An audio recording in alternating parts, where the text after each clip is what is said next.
Hi, everyone, and welcome to the space. I think I'm just going to give it a few minutes as we wait for for a few ladies to join.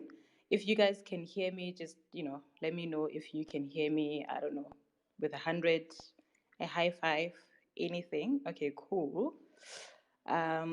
Just like I said, we're just gonna wait a few more minutes, just like 2 minutes, and then we're going to start. This session is being recorded, so I hope you guys have no issues with that. We are going to be recording the session, and we're going to share it later on for those that are not going to be able to join us live.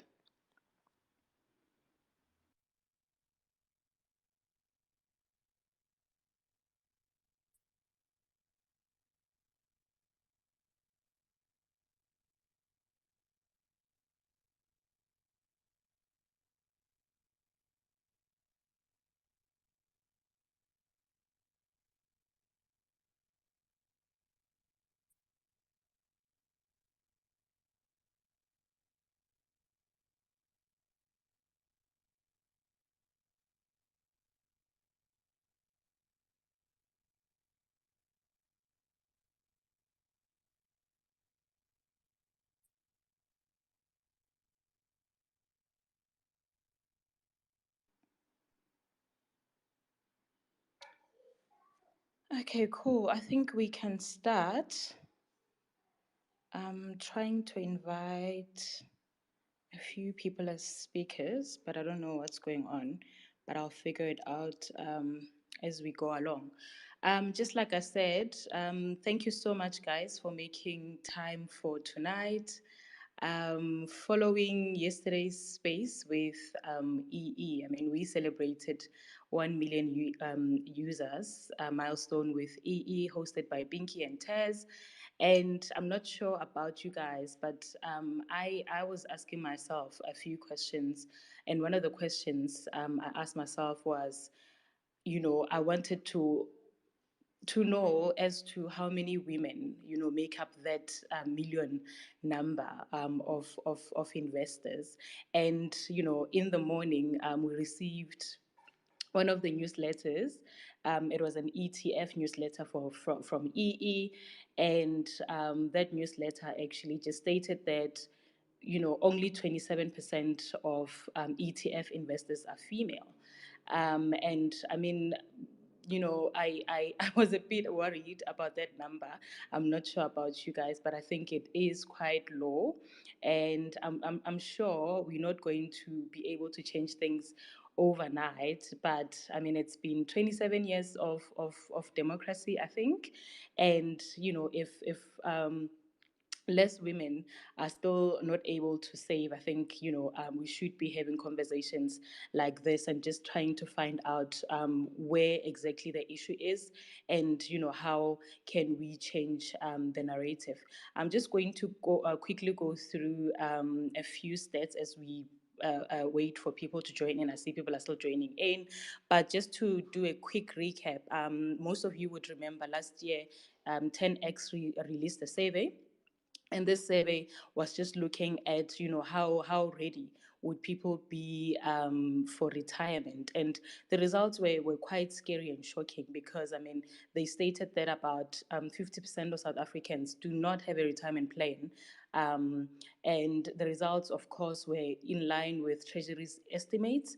And Treasury estimates that only 6% of people will be able to retire decently. And for women, this number is at 53%, and it was up from 51% the previous year. And we know that women in SA constitute about 50% of the total population. And again, on average, we live longer than men. So overall, this survey indicated that there's a crisis, and that women are not able to save because they just don't have enough to save. Even when they save, they obviously choose to put money in savings accounts via banks or stokvels, because they just cannot afford to put money away for a longer period.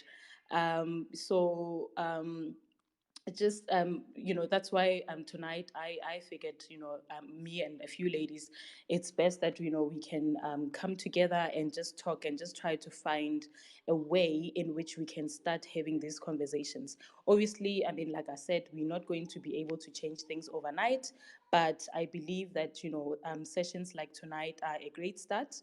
We always have to start somewhere.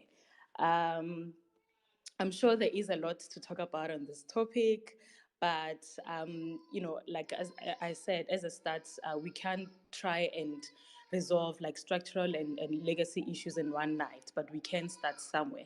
And again, we can acknowledge that. Probably the root of this crisis is in the gender pay gap, which continues to widen. I mean, I think the latest stats on the gender pay gap stated that about 38% of households are headed by women, and these are approximately 40% poorer than those that are headed by men. So men obviously continue to have, I would say, an advantage against women when it comes to issues of finance. And about 48% of female-headed households support extended family members compared to 23% of male-headed households. So we can also acknowledge that most women are having to support children on their own, and that power relations continue to be skewed in favor of men. So tonight, I think the big question is, how do we measure up? So to kickstart, I think I would just like to invite a few ladies to who have openly shared their journeys on the timeline about how they've made it regardless of barriers. I think we've seen especially from Pinky, from Manoka, from Greta, from Gamo, from Dumelo, from Ladi. These are just some of the ladies that have openly shared on the timeline about how they are trying against all odds to make sure that they are securing a future for the future generations. So I think I'm just going to allow a few speakers to start. Gamo, I'm not sure if you are able to go first.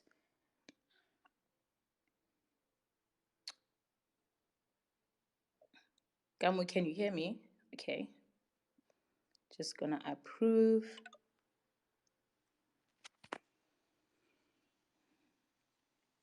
Okay, cool. Then we're going to hear from Greta as well. Also, if you are wanting to share, you can just ask to be a speaker. I will allow you to share. I want this session obviously to be as engaging as possible, because we are trying to share ideas and just to try and see how we can change things as a start. Okay, Gamu, you can go through. Hi, can you hear Hi. me?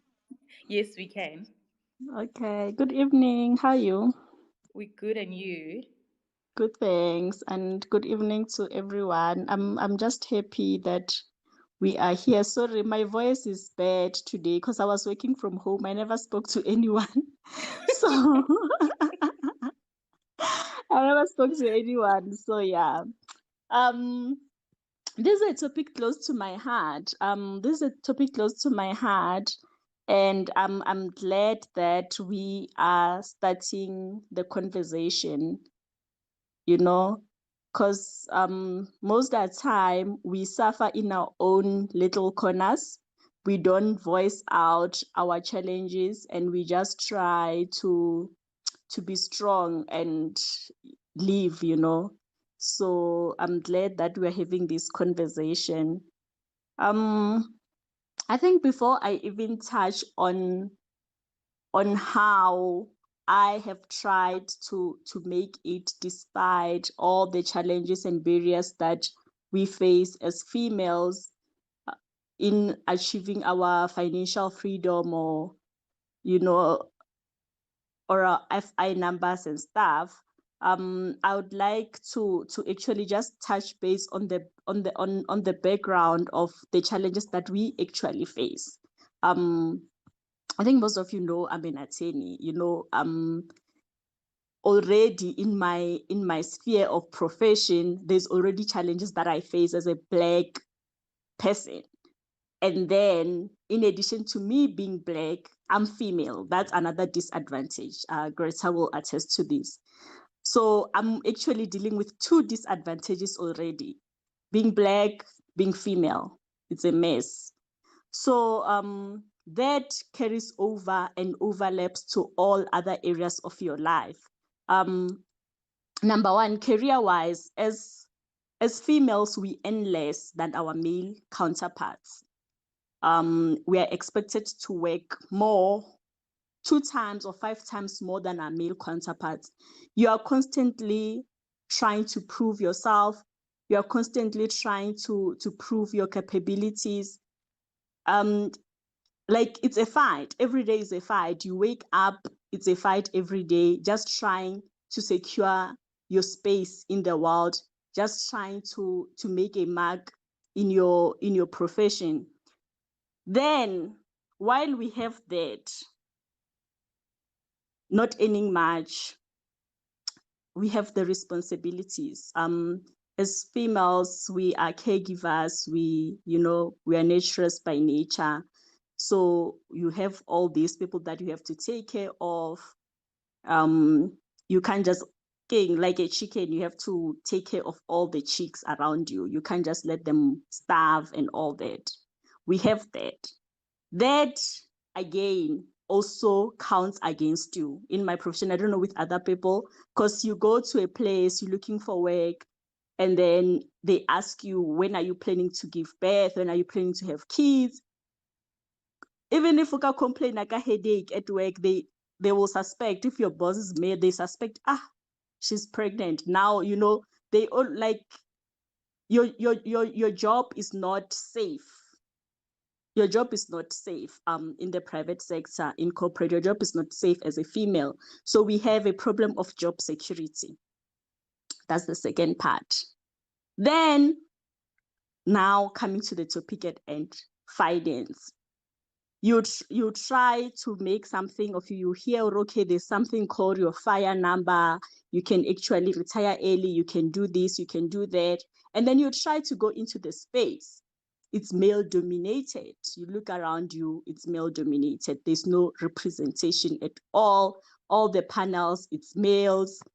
Everything you listen to podcasts, it's males. Like, we don't have enough. I know now we have a few people, Manoga and others have like YouTube channels you can watch. Pinky has a podcast. At least now, I'm just happy that we have people of the same color, of the same gender, who are now talking about finances, and they are talking about it from a place of understanding, where they understand that, okay, these are the challenges, and then this is what I'm doing, this is what you can do. The conversations about how you can still work towards your FI from your 9 to 5 without having to be an entrepreneur, because not everyone can be an entrepreneur. So like each and every aspect of our lives, there's just all these different barriers that we have to deal with.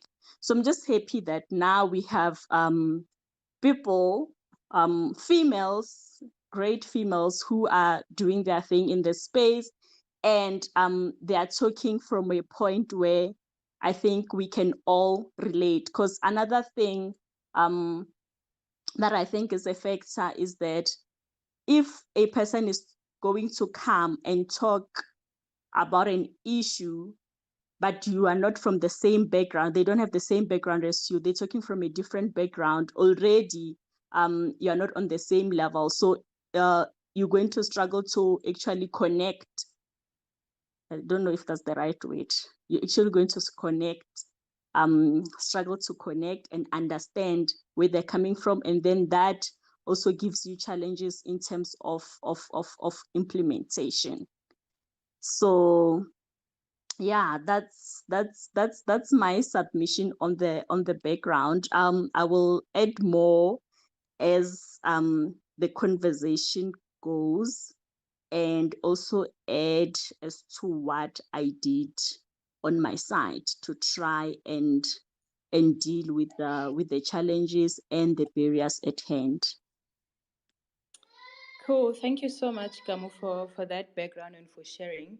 I think Greta will go next. It's just a coincidence that you guys are in the same industry.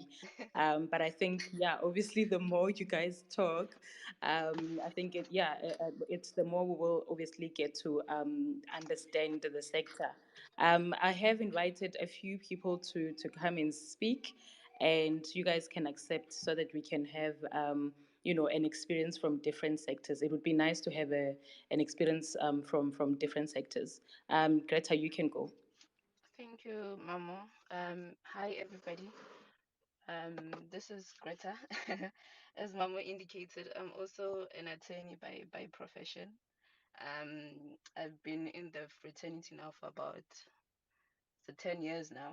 Um, and the way Kamo explained in terms of our industry, in the legal field, it's pretty much almost a 90%, 10%. I don't even know the statistics, but you'll see the statistics when you go to court, when you go to whether it's a magistrate's court, whether it's the high court, whether it's the labor court, it's mostly your male attorneys, your male advocates, and the majority also even in insofar as those that have established their own law firms and so on. Majority of those companies are male run.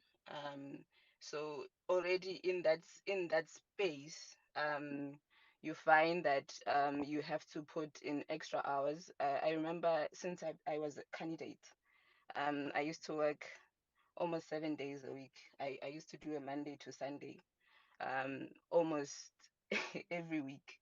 I did that for almost the I think most of my career, that's what I have done. And as a single parent, also I have a daughter that is now 14 years old. You can imagine the kind of pressure that comes with that. You're not really as present of a mother, especially as a woman.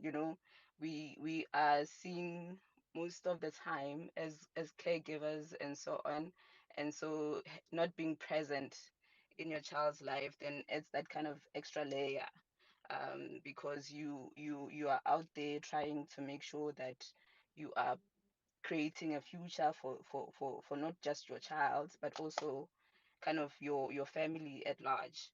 I've the well, not added pressure, but also the added layer of being a firstborn child in my house, in yeah. So that also then adds kind of another layer to it. You become a a deputy parent automatically. So but for me, um I really tried to see all of those things as a blessing. I've accepted my role in that regard, in the sense that I've taken it upon myself. I don't know if we wanna tackle this now in terms of how I have overcome it. When I started working, obviously as a candidate, you don't earn much. I remember my first salary was about 2,975 rands or something like that. And with that money, I was able to put myself through school. I did my second degree and paid for it for myself, with that salary. And it was from that point onwards that I realized that I had to make a difference not only for myself but for my family going forward. And one of the things that helped me, um, was the issue of having a background. As black families, you grow up with aunties and maybe your moms and so on, and they would participate in these things. But di stokvel, lady, and your parking mogodishana. I don't know if you guys are familiar with that. So I remember when I was at work, that is what used to happen. Like you contribute, maybe you're like a group of five or a group of six of you at the office, and you give each other, we contribute each contribute like 1,000 rand. um and that would be like 5,000 when it comes to you when it's your month. And that's how I was able to register for my studies initially. And that's how I was also, when my little brother, the one that follows after me, when he was supposed to go to varsity, that's how I was able to then raise his registration fees and so on. So the issue of saving and investing has always been with me, but I think I was more concentrated on the saving side. And that because I did not necessarily have the information that I have now, that I share almost with everybody, be it candidates that come through at the office, be it anybody that I come across. That's the information that I share. I take everything that I've learned and I impart it to them so that one, they don't make the same mistakes as I have. I've also made some pretty hectic financial mistakes, but I don't want to get into that now. I think I'll get into that a bit later as well. But I just wanted to give a brief a, a brief background in terms of where I come from and what has made me what I am today. Thank you. Wow. Thank you so much, Greta. That is just so nice. I can relate on a lot of things because I'm also a deputy parent. And I am a first grandchild in, yeah, from my mother's side. So you can imagine. I think I share a lot on the timeline on how I'm obviously contributing towards my cousins. I don't even call them my cousins because they're like my sisters and, yeah, my brothers. I think now we'll hear from Manuka. Manuka, you can go next. Thank you so much, Mamu. Good evening, everyone. My name is Manoka. Um, I wanted to maybe spend a few minutes just trying to delve in perhaps in some of the root causes. And listening to the speakers before me, Gamo and Greta, the some of the themes that are coming up, I think all of us are possibly aware as we speak to more people. So we regularly share on the timeline, and just ask people to engage. Those who haven't started investing, what is the barrier? Why haven't you started? Is it that you don't yet have the money to be able to invest? And some people will be in that position. So that does happen. But there are also a lot of women who say they actually have some excess funds, but they haven't started investing due to a few reasons. So this invitation um, to tonight's spaces, I actually shared with a lot of my friends. So I shared this on my WhatsApp, I shared it on my Instagram. And I received a lot of responses. People saying, I'm not really sure how to start, or I am afraid of starting. So those are some of the reasons. And I just want to touch maybe briefly on, two or three of the key reasons that I have heard in talking to probably hundreds of women, and some of which I will also relate to having also walked a similar journey. So the first thing that I wanted to talk about, I can't remember if it was Greta who spoke about Stockfels. We, most of us, probably come from a background where we are familiar with Stockfels. Our mothers did it, our grandmothers did it, and probably since I don't even know generations of people. So especially in the Black community, the use of Stockfels is very common. I see Palesa is on the call. Maybe she'll give us some of the stats. From a Stockfel perspective, I know that's the area that she has a bit of expertise in. We know how to save or put something away. Women know how to do that. Black women know how to do that. I saw, like, I've seen numbers where it's like the Stockfel industries of however many billion rand industry every single year. So people know how to put money away. What are those stokvels doing or giving in return? From what I can remember, um, there's the funerals. So they might give you a few thousand rands for a funeral, or those that buy groceries in December. I remember my mom being part of one, and we got the biggest portions of everything that I could remember. Huge mayonnaise, huge flour, huge everything. And we were the tiniest little family, and we didn't need all of that. And I think eventually that stuff ended up expiring, or we had to share with extended family and the like. So if you think about it, if we know how to save, that is step one. And that gives us an amazing foundation. Because if you know how to put money away for 11 months to buy 100 liters of mayonnaise, you can do this. So that's the first thing that I wanted to touch on. So number two then is, if we know how to save and put money away, the next thing then is, do we understand why people are investing? So if you save 10,000 rands, and I think Greta touched on it, is she started off in a saving mindset. And possibly most of us have seen that with our parents and the like. They tell you to put money away. No one told you to invest. So you were doing what you were taught. So when you start out and you didn't know, so 10, 15 years ago, information was not freely available. Therefore, now the importance is getting the information out to as many people as possible. And I think I'm going to say it probably every week from now onwards. Each one teach one.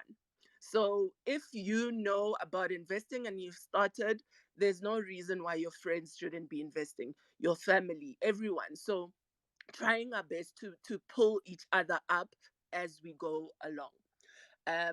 So then, like I said, then so number two would be, um, you have the ability, but people have a fear of something that they do not know. One thing that can help us to break that fear is knowledge. So the more you learn and understand, the more confident you will feel to start the investment journey on your own. So I just wanted to touch on the fear portion as well. Um, and then confidence. Hey, there's something men. Hey guys, I don't know what they feed the boy children. Hey, they have got it in abundance. You can tell them nothing. So a man looks at what he wants, uh, and he goes out and he gets it. And I love that for you guys. I see there's a lot of gentlemen on the call. Um, where do we pull that out from? And I know in English there's a phrase about having the balls, but literally, that's why there are more male investors, is because I think Ratatazela, with everything that we do, very hesitant. Let me see, I'll do it. And I've seen so many stories where people say, I had my Easy Equities open account open for 3 years, for 4 years, for 5 years. And then eventually I think that person gets to a point where they are ready, and they eventually start. My last point, I started to speak about it earlier. I think I've got a bit of fever brain, so I'm very forgetful. But why do we invest? We invest because if we save, let's call it 10,000 rands for our annual stokvel, at the end of the year, you're getting very close to 10,000 rands. That money is barely growing. If the bank is giving you a rate, it's prime minus something. And that's what you get back, or you get back mayonnaise. I mean, I'd rather take the money than the mayo. But when you invest, you are giving your money an opportunity to grow. So that 10,000 rands that you start with, and let me take away 10,000. You don't start with 10,000. You literally can start with 10 rand, start with 50 rand. Um, And I love listening to people's stories, and the question of how much did you start with when you invested. The power of knowing that we all started with something tiny. Let's call it 10 Rand, because there are platforms that allow you to start with 10 Rand. So we started with two digits. That money is going to grow over the years, grow on its own, you know, and your investments giving you something back. How wonderful is it going to be when we look back and say, we are a generation of how many women who are self-made, uh, self-made millionaires, self-made, you know, financially independent. Who knows, dollar millionaires. There's so much for us. We don't need to be the generation exactly like what we saw. Our parents have paid it forward. And we have more education than generations before us. Let us use that. Our children, not our children, sorry, our parents sent us to school. They paid school fees. Let us use that, and let us learn and engage with each other to make things better for ourselves, for our children, especially our daughters, for every single person who has kids. I thank you. Wow, thank you so much, Manuka, for sharing that. I also support you in saying that knowledge is power.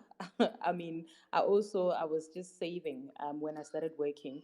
I was just saving, and I thought I was on the right track. I mean, I think I recently shared how, you know, if I had known what I know now, you know, I think I would have been very far by now, because I knew that, you know, when you get an income, you need to put something aside. But I mean, I was putting it in those things. What are they called?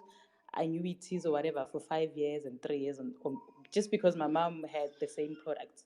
And also, I mean, I didn't know better. If I knew what I know now, I could have been very far. But we will have Lati next, and then she will be followed by Pinky. Lati, you can go. Good evening, guys. So I love this topic so much. I am passionate about it because I am a product of a woman that has saved money since I was born, right? She religiously contributed money so that I can grow up into a better environment. But however, I think the system that was taught to them at that point, or she wasn't exposed to the information we have, right? I think the internet has brought so much into our lives. It has brought people that we are able to connect, people that share information, that provide us a platform that just transforms our lives, right? But before we get to the bigger picture of how information came through and changed our lives, I think I want to speak to a point whereby I am the only daughter in my home and I am followed by two handsome brothers, right? But the beauty of the story is this, and it's not only in my household, right? The culture, I've observed it as well with my uncles, my aunts, is that boys are taught so much to be providers that they are given the tools at the forefront. Um, I, I'm not saying that we are not given the same education. We went to school, to the same schools, but culturally, we were excluded in some activities, right? There was no representation of a woman doing well, right? I remember when I decided to go into the property space, and my mom was like, "What are you going to do?" I'm like, "I'm going to bash walls, and then I'm going to make them look good. I'm gonna make sure that I get my money back. That's what I'm going to do." And she said, "Who are you doing it with?" Right? And I explained to him like, "Ah, I met this other woman, and there's about like two guys in the circle and my power team." And she's like, "Are you guys sure?" Right? So at that time, it was deep for me because I think my mom has always been the person that I believe if she believes in me, I can do anything. So right at that moment, I felt broken, right? And it even goes a bit deeper. One of the situations, or one of the events that occurred in my life, was when I think it's is it grade what standard? I think it's standard five. Lirti grade man, you're not a standard five at that point. And well, but well, at that point, we had to have a selection of if you're going to do science, natural sciences, and all these things, right? And I was interested in having accounting, science, and there were three biology. I think it's life science right now. I was interested in that. And my mom, coming from a place of K, felt that those subjects were better equipped for a boy child. And when I unpacked it even further, I realized that this conversation was deep embedded in her, because she came from a home whereby her dad, my grandfather, was a pastor, right? And the tradition was that a girl child would actually be running the business from the proceeds of the husband, right? And I saw that culture as well in my own home, right? They had their own understanding of their relationship, but one of the things that I came to understand was that my mother felt that it was not acceptable for her to move and go look for greener pastures, though at the time, in my view, she had a better opportunity of advancing her career, right? I think for me, one of the challenges as women that we struggle with is we have a Malala, I call her, I love Malala. We have a systematic exclusion, which is culturally, which is deeply embedded. Um, and it's such a shame, because I think, imagine if every girl child was made to believe that they are capable, that if you want to wear if you don't want to wear a pink dress, if you don't want to wear a tutu dress, right? If you want to be different, that is sufficient. And I think the culture is so deep that finding identity in a world whereby most of the things are affiliated with a male, that it's a male industry, that a male can speak better. And I think that's painful. And I'm not sure, just to go a bit higher, right now in my industry, my 9 to 5, I, I walk into boardrooms, right?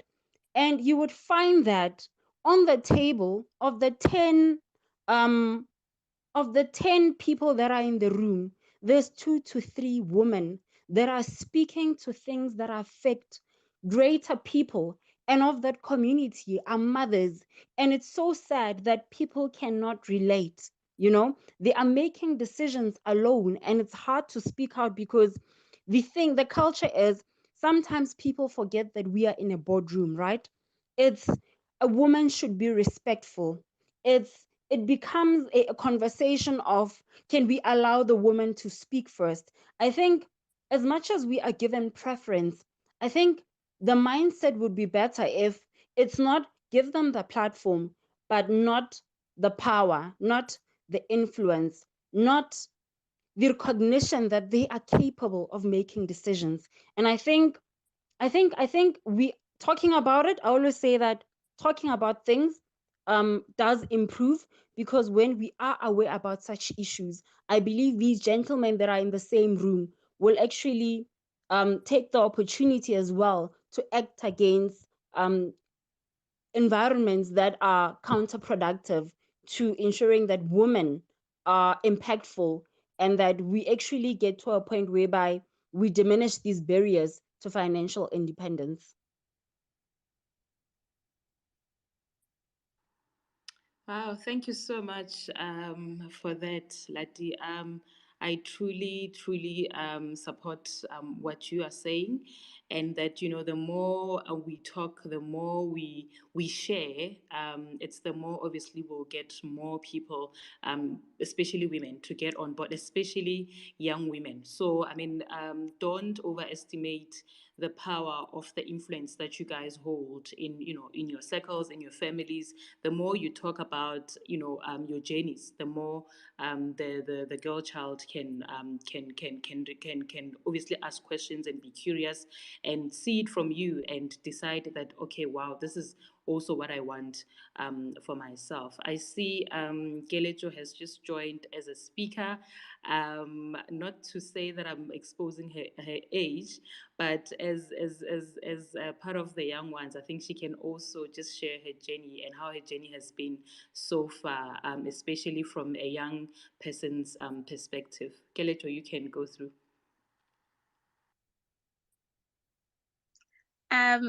Hi everyone. Hi Mamo. I thought we agreed that I'm joining in Hi. case we have technical issues, but you put me on the spot. Anyway, I wasn't planning on speaking. But yeah, as she mentioned, I am quite young, or at least I like to think I'm young. So I was raised by a single mother with a big help from my grandparents. They played a very big role in my upbringing. And I'm also the firstborn in my family, so I have two siblings. I don't have a child.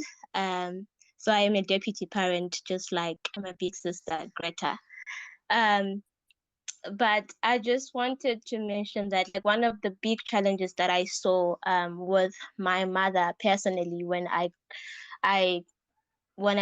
went to Wits University for my first year was how, even like, so she was involved in stokvels, the traditional stokvels where women just put in a certain amount of money every single month, and she was under the impression that the money she's actually putting in there would be sufficient enough to at least cover a big portion of my first year university fees. And little did she know, she was in for a big shock of her life. So I applied for Wits University, got accepted, applied for NSFAS, and unfortunately I did not get approved. Just to mention, my mom earns, minimum wage salary. So I then went to Wits with, very hopeful, very optimistic, thinking that it's going to be a smooth journey, it's going to be a great journey, and we will figure things out. And little did I know that it was going to be probably one of the worst experiences the first 3 months. So I got to Wits, and my grandparents at that time were also funding their daughter's fees, because when I was in first year, my aunt was also in first year at another university. So my grandparents couldn't help in that sense. So I then registered at Wits. Luckily, Wits funded my registration, because if you get a certain number of degree distinctions in your matric, Wits gives you sort of like an entrance scholarship. So anyway, so the fees were covered. I mean, the registration was covered at that time. I think the registration was around 10,000 rand. And I was staying in Tembisa, so I would travel to Joburg every single morning. So I think I would wake up like around 4:30 to get to Wits at 8 a.m., tired and exhausted. Got mugged a couple of times. That's a story for another day. But around March, we got hit by like a huge surprise when I received the fee statements saying I owe a lot of money, and my mom had to cover it before the end of, I think, before the end of May or June, before the June exam. And I saw my mom take out all her, money from stokvels and all her savings, and try by like her level best to really just secure a sort of like a loan or whatever, so that she can cover my fees. And I think she knocked on so many, loan companies or banks and stuff like that. But because she was already, she was on a minimum wage salary, she was not at a level where they could actually trust her enough to be able to pay back the loan money. So she did not get approved. And we eventually agreed that I would then deregister and move back home to the village and stay with my grandparents, and that would at least give my mom about the whole year to prepare a bit better financially. But I also knew that even if she had the whole year or 2 years, she still wouldn't be at a state where she could afford the fees either way. But by God's grace, the day I went to deregister, I remember I filled in the form. I was deep in tears, and I went to the Faculty of Science to hand in my deregistration form. And the lady that I was supposed to submit the form to was very kind to me, and she started asking me questions. Why am I deregistering? And I told her the story, with my voice breaking and almost deep in tears. And she quickly checked my matric results on the system, and they realized that no, she was like, you did really well. It doesn't make sense for you to actually go back home. And I'm like, well, my mom tried like all her best, she tried everything, like literally every single thing. And obviously my dad was not in the picture and was not willing to help. He made that very obvious. Anyway, and then I submitted the form, and she's like, no, listen, I will try and talk to the NSFAS people here at Wits and explain your story and explain what happened with your application and everything, and hopefully something can come up. And at that time I had lost hope, because I'm like, there's really nothing they can do. NSFAS already rejected me, so the only thing that makes sense is for me to really just go back home, and my mom will try and figure out a plan, or I can get a job for the whole year and figure out how we can patch things up with my mom and be more prepared for the next year. So basically take a gap year. And so I filled in the form, and I gave it to her, and she was like, I'm not going to submit your form. We will see what happens. So then I went home. Then I even went to, I think the offices where you have to deregister your card as well, your student card. They deregistered it and everything. They deactivated it rather. Then I went home, and the next day I got a call from NSFAS, and they're like, listen, you did really well in your matric. We checked your mother's statements and everything, and we would like to fund you. That was just God being God. Then next thing I know, I went back to Wits, and the lady had actually not approved, like submitted my registration form. So everything was still fine. The only thing that I had to do was reactivate my student card.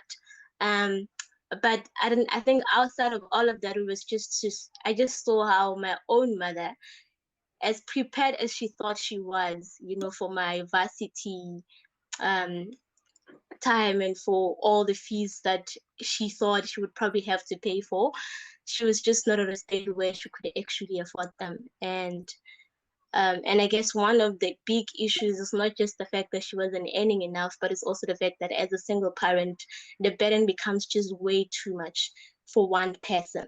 I think if she had support from a male figure, it probably would have been a bit better. But for her to have to cover my fees and cover my living costs and cover her own living costs and my little brother's living costs at that time, because it was just the two of us. That was before my little sister came into the picture. That was just a lot to expect from one woman, or from just one person in general. And I guess the challenge was just being a single parent. It's not easy, and sometimes it gets summarized on the timeline and things like that, and we applaud them, but in reality they go through a lot to really put food on the table. But outside of just putting food on the table, they also go through a lot in preparing a better future for their children. And I've just, like, because of my own upbringing and also seeing how my mother suffered in putting me to school, I've taken it upon myself to try and do better for my siblings. So, so I've created savings account for my little sister and my little brother. They have Easy Equities account that I'm trying my level best to fund on a monthly basis. And my mom and I have a very open relationship, a very open financial relationship, in the sense that I know my responsibility financially and she knows hers, and there are no, high expectations that come from her side, So if there's house project that needs to be done, we know who's covering which cost and who's covering which part. But yeah, I think being a single parent is not easy. That's one of the very big financial challenges that women face. Just being a single parent on its own, it's a lot financially, and I applaud all the single mothers or single parents out there. You guys are doing an amazing job. And yeah, Thanks.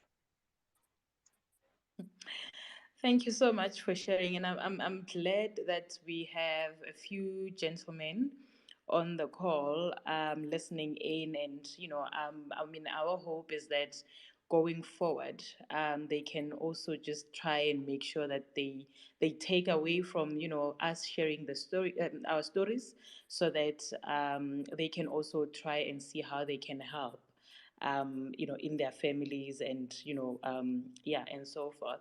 I also like the fact that you have shared how you and your mom have an open and transparent relationship when it comes to finances. That there are no expectations. Well, there are expectations, but obviously they are better managed when it comes to you guys sharing responsibilities and knowing exactly what you need to do, and you get to do things and feel that you're doing them from out of the goodness of your heart, not because you have to, and then it doesn't end up being a burden on you. I think we are going to have Pinky share her story as well. I think she has shared I think it was a few months ago on the timeline on her family background as well. I'm not sure if Pinky would like to touch on that, and also just go into how you have managed to improve things for yourself, against all these barriers that were against you. Thank you. Thank you so much, Mamu. Yeah, the ladies that have spoken before me are incredible, each in their own unique way. Very powerful stories. I think I've shared quite often my story. I don't want to really go into it, and I just want everybody to kind of internalize and understand the backgrounds of the ladies that have shared just now, in terms of where they're coming from, what they are facing, what they're up against. And I think I have got 2 points generally. The one is to really emphasize what Gamo and Manoka have said in terms of the disability of being a woman and the added disability of being a Black woman in corporate spaces. I think that we can't underestimate. So it is something that we all need to be aware of. And I think often we have a lot of men mansplaining things, thinking that just because you are this individual who looks like this, who sounds like this, you don't know anything, no matter how qualified, how experienced you may be. So to the young people there's obviously a lot of youngsters. Kileto is one that we know well. Um, there's some others that I see that are listening in. So the one thing I'm very passionate about is youth development, and I work with a number of young people in my community. And I always say to them, howly good. So make sure that you speak up, because the one thing that we as women, I think also because as girls, we are raised differently from boys. So the one thing is we don't always have a voice. And what I realized from experience is that we need to use our voices from the get-go. Don't let anybody bully you. Don't let anybody mansplain things to you. Don't let anybody belittle you. If you know your stuff, you know your stuff. Nobody can take that away from you. So make sure that you use your voice, because often what we do is we shrink ourselves to fit into somebody else's definition of what we should be. And that is our first mistake. So that's one thing. Then the second thing Manuka touched on, and I think we need to expand on that, is how do you get started? Greta did touch on it as well, that she was more of a saver, and me too. For years and years, I was more of a saver, and um, not really so much into investing. And then I started investing through FNB Share Builder, which was quite expensive. If there's anybody from FNB here, you need to relook at those cards. And it just shows how far we've come in terms of the fintech space, and obviously breaking down the barriers. And I think everybody would agree that EE has made that very easy and very possible for a lot of people. You can invest from as little as R5. Somebody on the TL last night, early this morning, was saying, "What can you do with 250? Like 250 rands buys you 170 PPE shares." If you don't know, that is not financial advice. That's just simple maths. It buys you, I think somebody worked out, over 6,000 Aveng shares. You know, there is so much you can do with 250. A lot of the bank stocks, not Capitec, but some of the banks are trading at about 56, 57 rands. So you can buy 4 point something shares in a particular bank that you're interested in. There is so much you can do with 250. And I think that is one thing that we, as this generation, we are the this generation, we need to make people understand that you can start investing. You can start saving with as little as possible. Obviously, you can't save forever. You can't save to buy, you can't save to be a millionaire. You need to save. And once you've got your emergency fund in place, start investing. But just touching a little bit on the savings, July is National Savings Month. I hope you've all seen, liked, retweeted, and have committed to the savings challenges we've put out. If you don't know what I'm talking about, please check my timeline. We have a savings challenge going on from the 1st to the 31st of July. There are 5 different challenges, and the idea is to get people to save from as little as 50 Rand during the month up to 500 plus minus. So you stand a chance of winning a 500 Rand voucher. 4 people stand a chance of winning 500 Rand each. So it is a way for us to try and get you to save. We're trying to assist you, encourage you. They say it takes 21 days to build a habit. So if we take 31 days, can you just imagine the power that you will have on the 1st of August?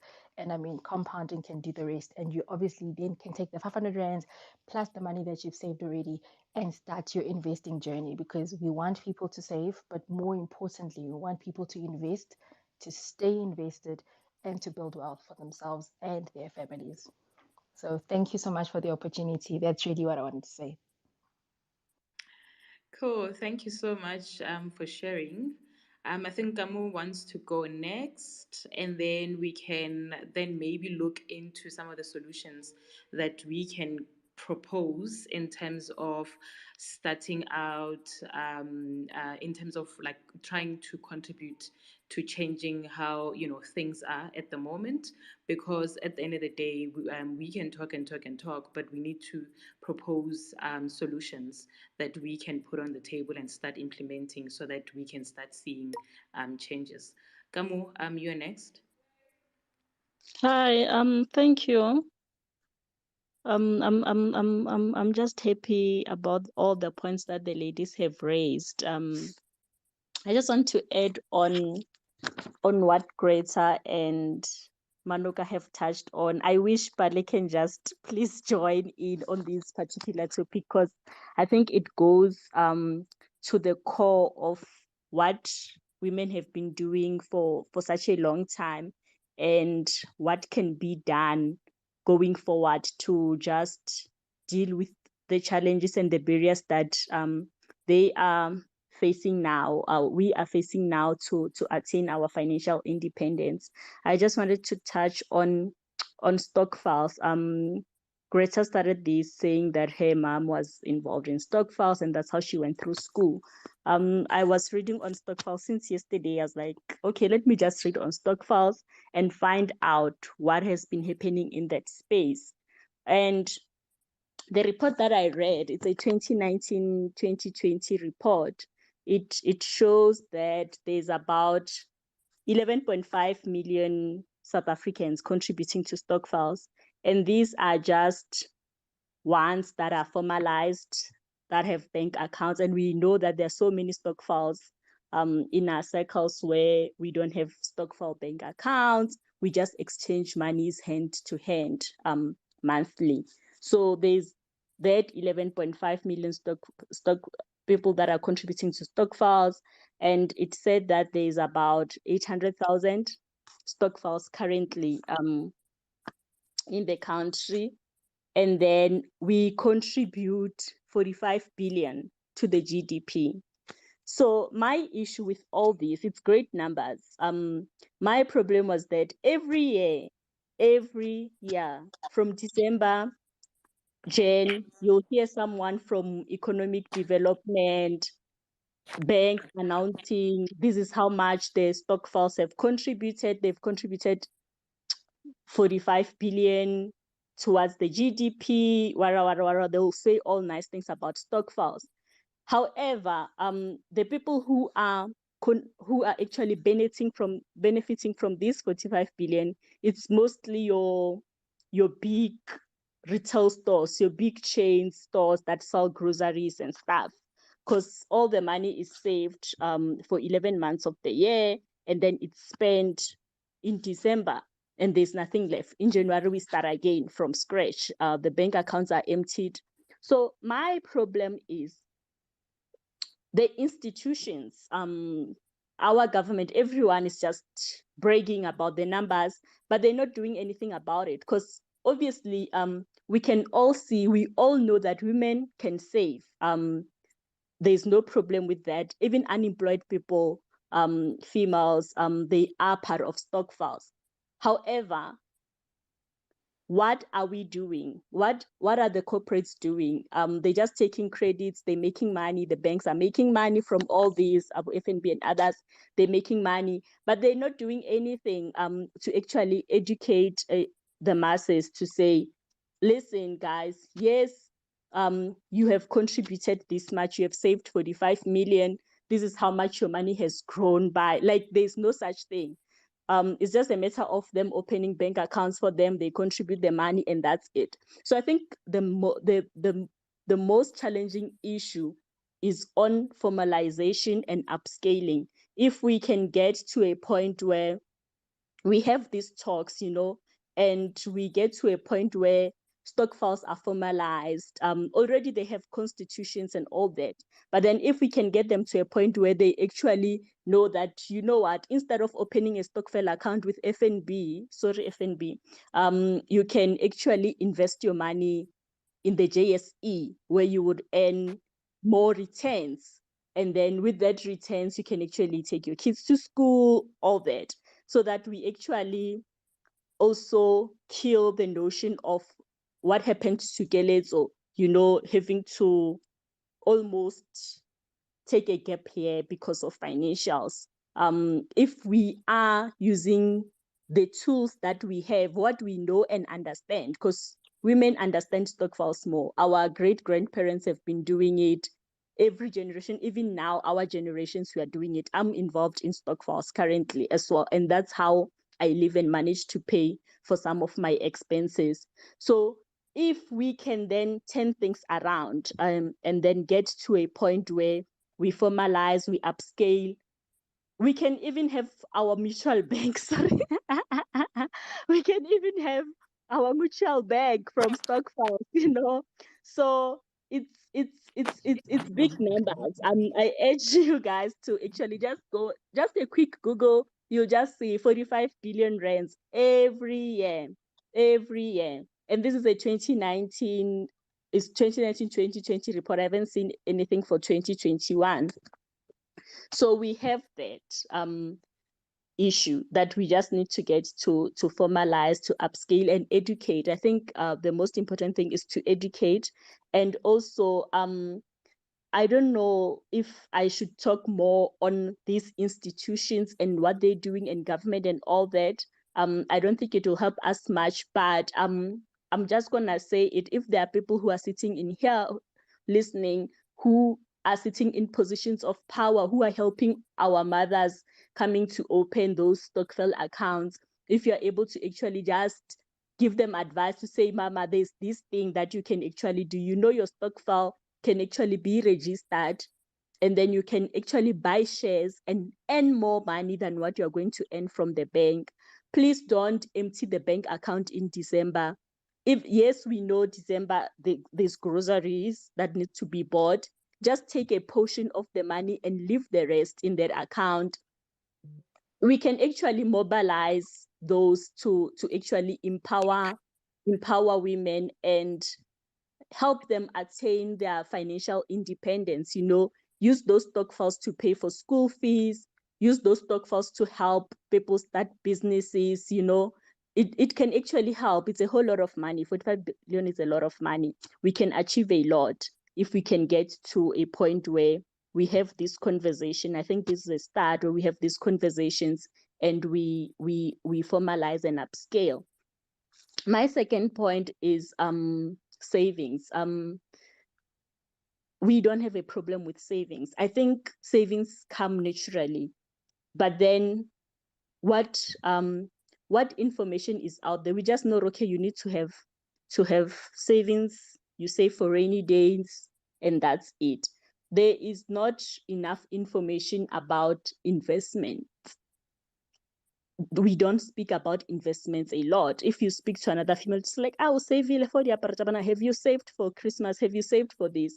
But then we don't talk about investments. I think even unemployed females, I've been in groups where it's married women, married unemployed women. They will tell you that they have savings. Everyone has savings. They have what we call the, sorry for the foul language, I know if Tumelo says she's going to be so angry.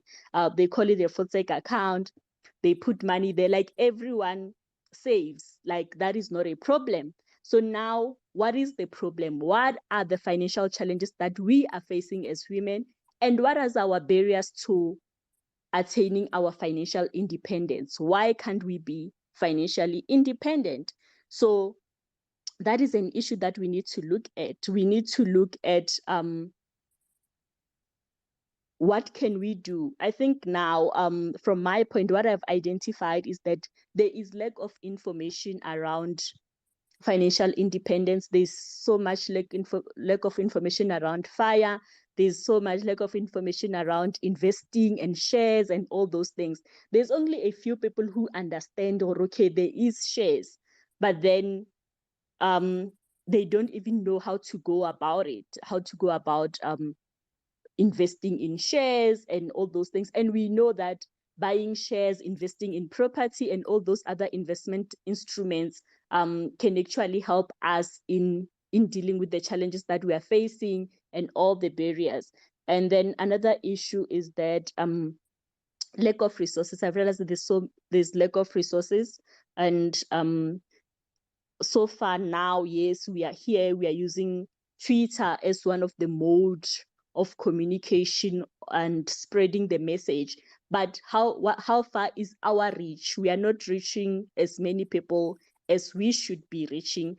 The conversations are just amongst the very same people, the familiar faces. You see, okay, Mbali, every day you're talking to Mbali about this thing. Yes, but then there's so many people out there who need to get this information out there.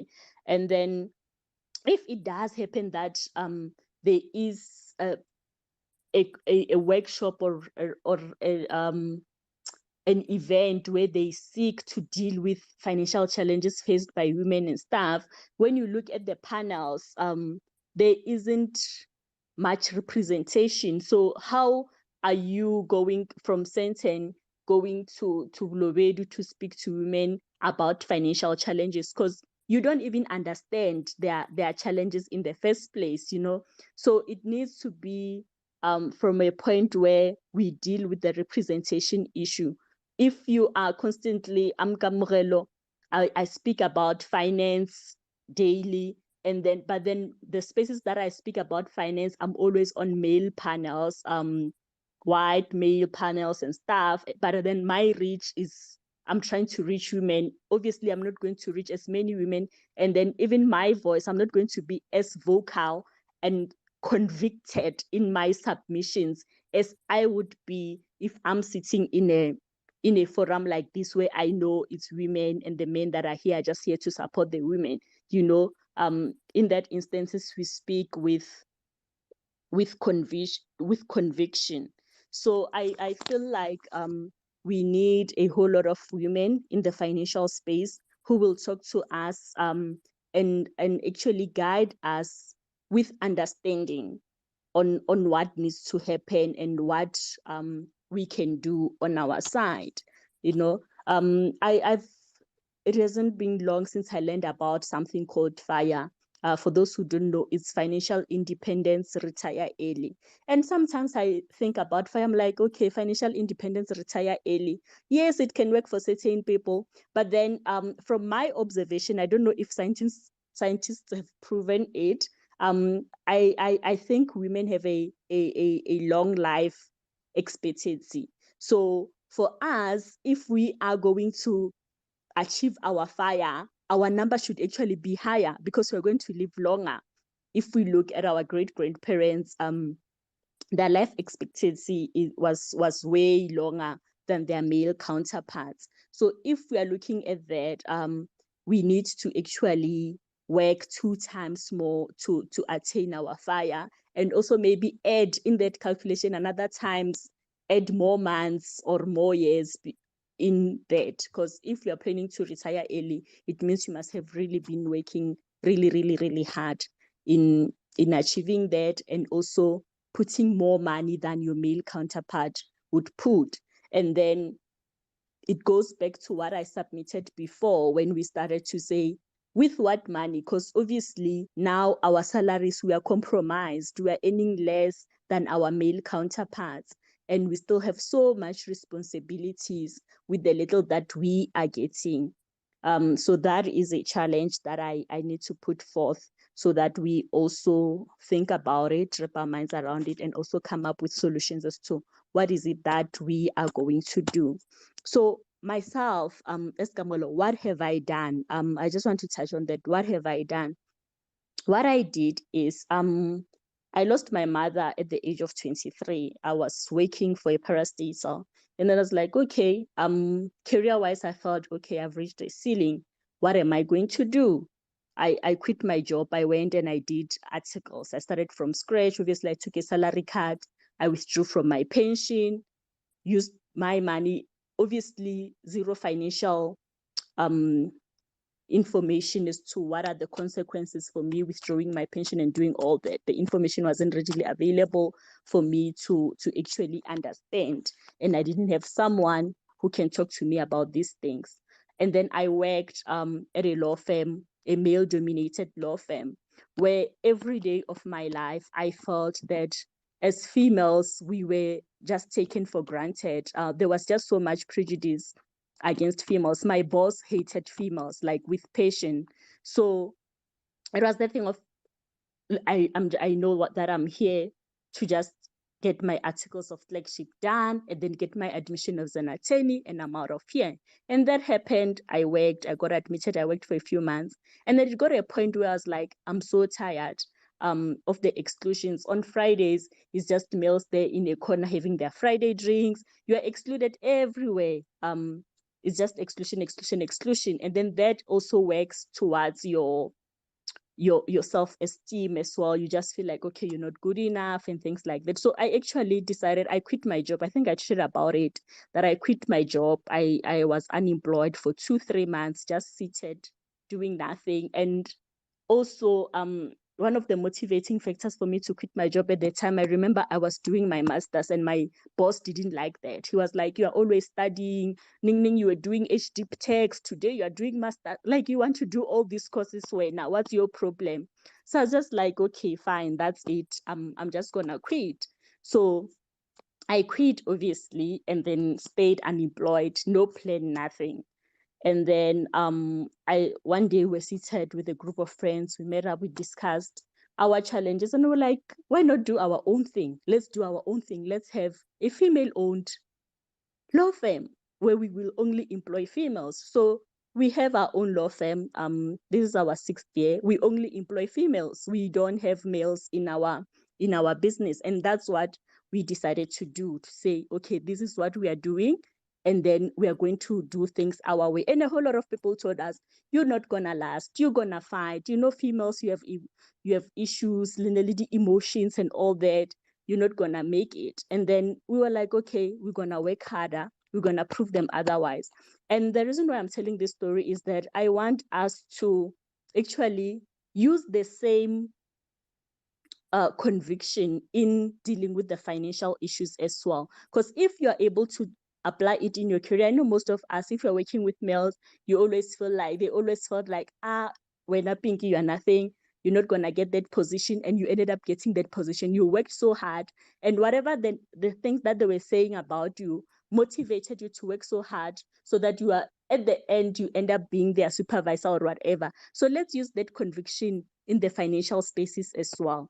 Let's use that conviction to deal with all the barriers, and show them the middle figure and be like, listen, we're going to do this thing. We're going to attain our financial independence. We're going to get our fire. Whether you exclude us or what, we're going to have our own thing that works for us. Hence, I mentioned that we know stokvels. Why don't we deal with the issue of stokvels? Why don't we formalize and upscale? Use things that we know and understand better than they do.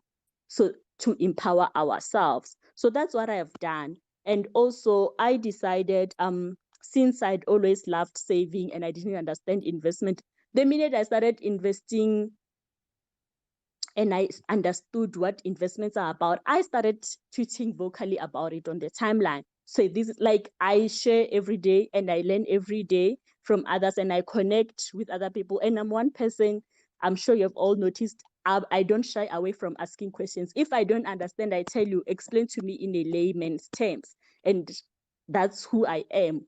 Because I want us to continue having these conversations and then just empower ourselves and build a community, have more and more and more and more Black, females, white, whatever. But as long as we are females, more females in the space. Hence, I'm so happy, and I'm going to repeat it again. I'm going to bore you guys. I love that Bale wrote a book about stock files.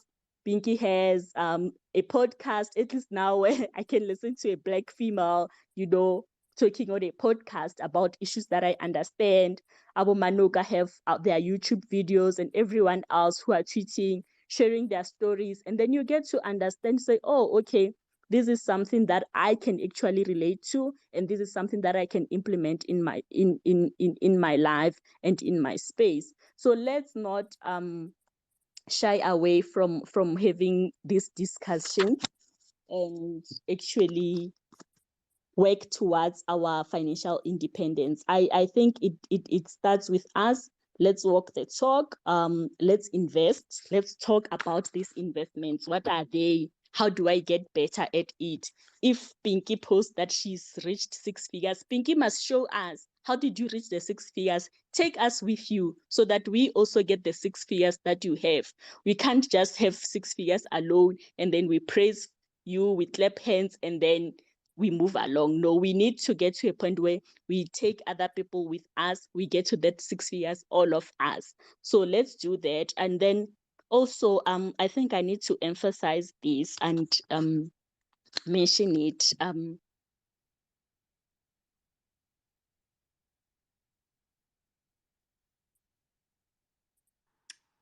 Kamu, have we lost you? It seems so. Yes, probably she'll try and hop back. Okay, cool. While we're still on the issue of stock films, I'm just watching time. I think let's have Bali. Bali would like to share something, and hopefully she can shed a light on how we can formalize stock files and make sure that they work for us and that the monies that we put in stock files actually grow. Thank you, Bali. Thank you for joining us. If you can say something on that, and then we are going to have Kruger after that. Thank you. Thank you, Amo. I really love the conversation and I'm learning a lot and in terms of the thoughts of us as women and our finances. I'm a big believer in the FIRE movement, but more of a big believer even more in terms of women financial independence specifically.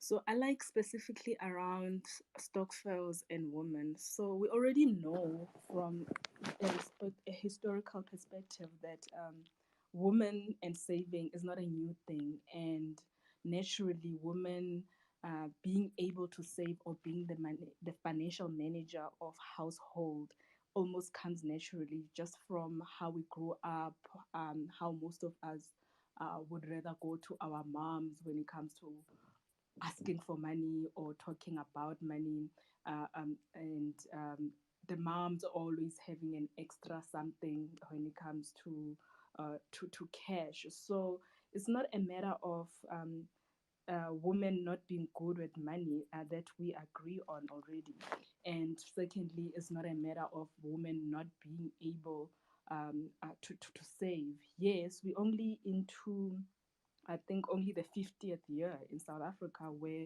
women are actually even to be able to open their own bank account. Funny enough, like if you know South African history, um, 50 years ago, a woman typically couldn't even open a bank account. Only men were allowed to.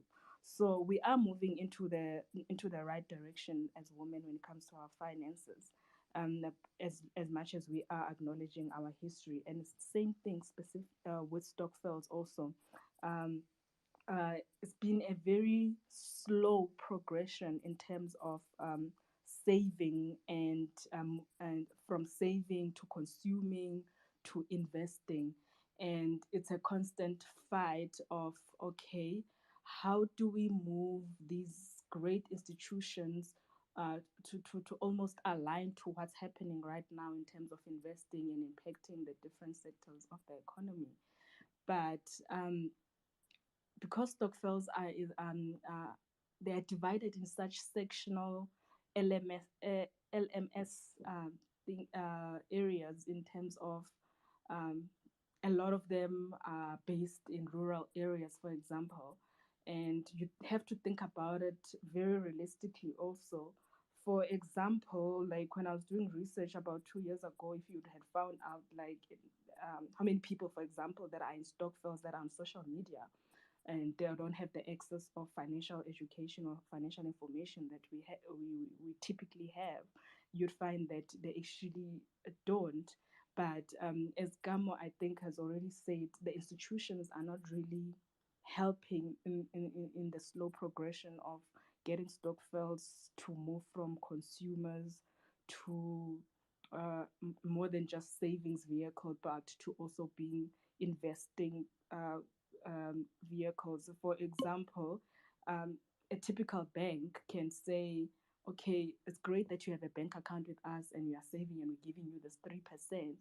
But as we know, most banks have an investment uh, wing into them. So they would be saying, but how about you do our FNB share trading as a Stokvel, for example, because so we have seen that you are able as a group to save. We would like to refer you to our FNB share trading, for example. Again, apologies to FNB, it's just an easier one. But instead of, maybe if they don't want to refer them to a cheaper competitor, maybe your Easy Equities type of a thing, but at least the customers that you have, I feel that's what the institution's role should be in terms of trying to move the institution of Stokvel into not only saving, but also giving them an option of growing their money beyond saving. Because yes, saving is good, it's a great start, and it's a good habit that to start with in order to be able to go into the investment journey. But I feel that only happens with individuals, but not necessarily with Stokvels. And I almost want to blame it into the institution in terms of they have almost put a fence around them that these are just savings vehicles. So let's just give them this product, and this is, they are okay with it because they've been doing it for so many years. Uh, and actually now it's not even a 45 billion industry. It's actually currently at a 50 billion industry. So in a way, it's only benefiting the banking industry more than the actual people that are in these institution. And it's up to everybody of us, because almost every black female knows of a Stokvel or a woman that is involved in a Stokvel, to actually educate them and or at least share the light in terms of information that this is what you are able to do with your Stokvels in terms of moving from a savings to investing, for example. Yes, a lot of institutions that are investing in everything's still manual because maybe they're not getting enough volume in terms of that type of clientele. But in terms of access of information, for, as I was saying, that it's great that we're on social media, we're getting all this financial education from each other. But when it comes to the industry itself, most of the time, the core people, like if we had to look who makes this 50 billion industry, you'd find that 90% of those people are not even on Twitter, for example.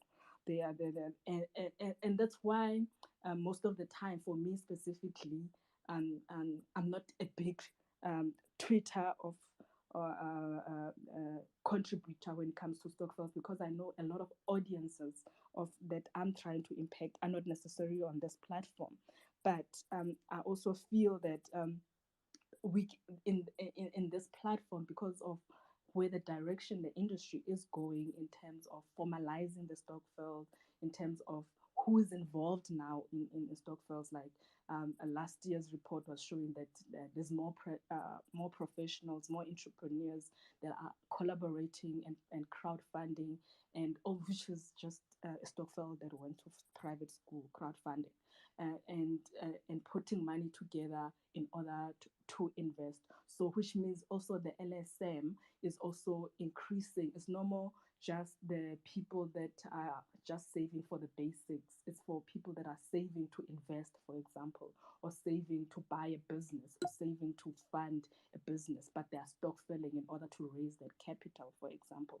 And because of also the lack of support in terms of institutions and the regulator in terms of how supporting Stokvels and formalizing and being educated almost is up to the modern people or the modern professionals and business people to actually formalize them. And actually, what I've seen really work in the industry is if you do it and they see that you're doing it correctly, instead of trying to convince them verbally, doing it practically and saying, hey, I have put money together, we saved money, and we actually went to invest, and this is how it's growing.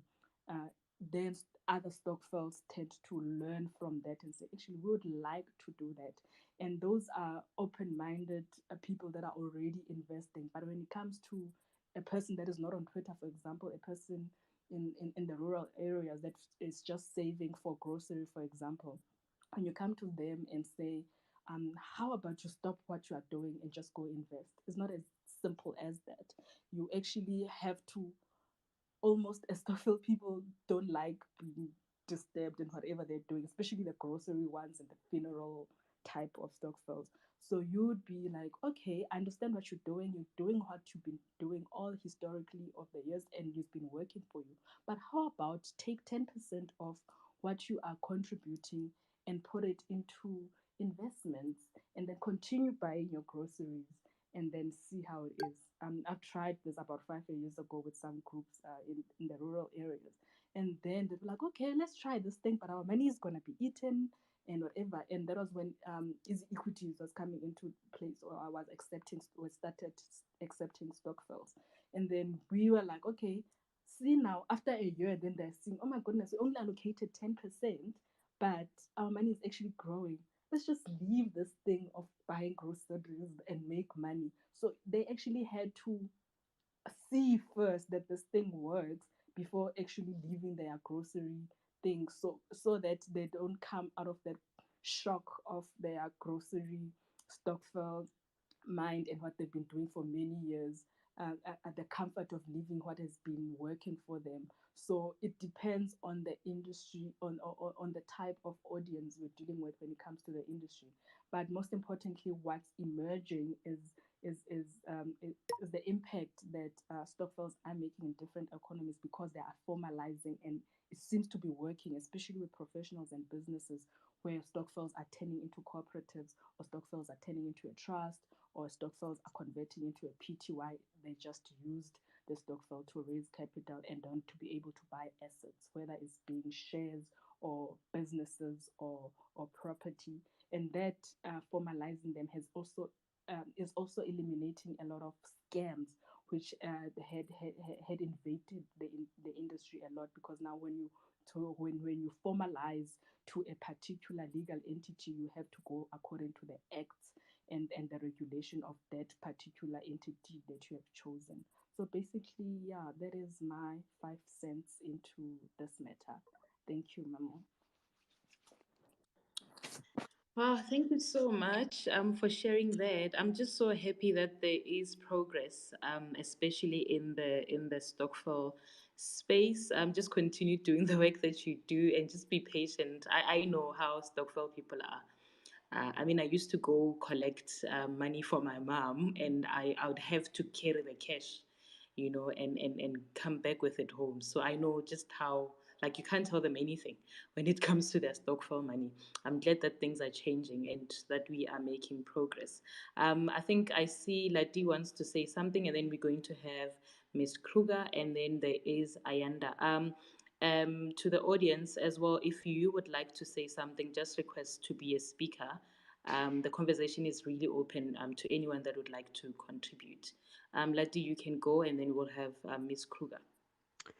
You know, Mamu, I was heavily touched by Lisa, right? I think I love how she says that our institutions perhaps are not equipped, or they have not capacitated themselves in advising our people on how to grow their money, on how to harvest it properly, right? I think I am glad that I am seeing women in property in the space. I am seeing Zamatungwa as well. I have seen people in spaces that would come to my consultations, and they'd say, we have stock sales, we have money that we are growing, right? But we don't know how to go about it, right? I think perhaps there is a transition to some extent, right? Perhaps the money is there. It's just we do not understand systems and structures. I think that is another barrier that we need to look into, right? Because one of the things I have learned, and I'm still learning in this journey of mine in property, is that a network is a very important structure. People that know what they are doing. And Lati, yes, I think we are losing you. can you hear me now? Yeah, now you are fine. Okay, thank you so much, Mamu. I was just explaining that I have learned, being in the property space, that not to be the jack of all trades, right? I have learned that it's very important to have a network of specialists, a network of people that are equipped to help you actually draw up your vision, right? I want to expand a bit on that sometimes the challenge is not necessarily money, it's not necessarily institutions. Perhaps the challenge is we don't have structures, right? We don't build ourselves so much as women to come to a point whereby our visions come into fruition, right?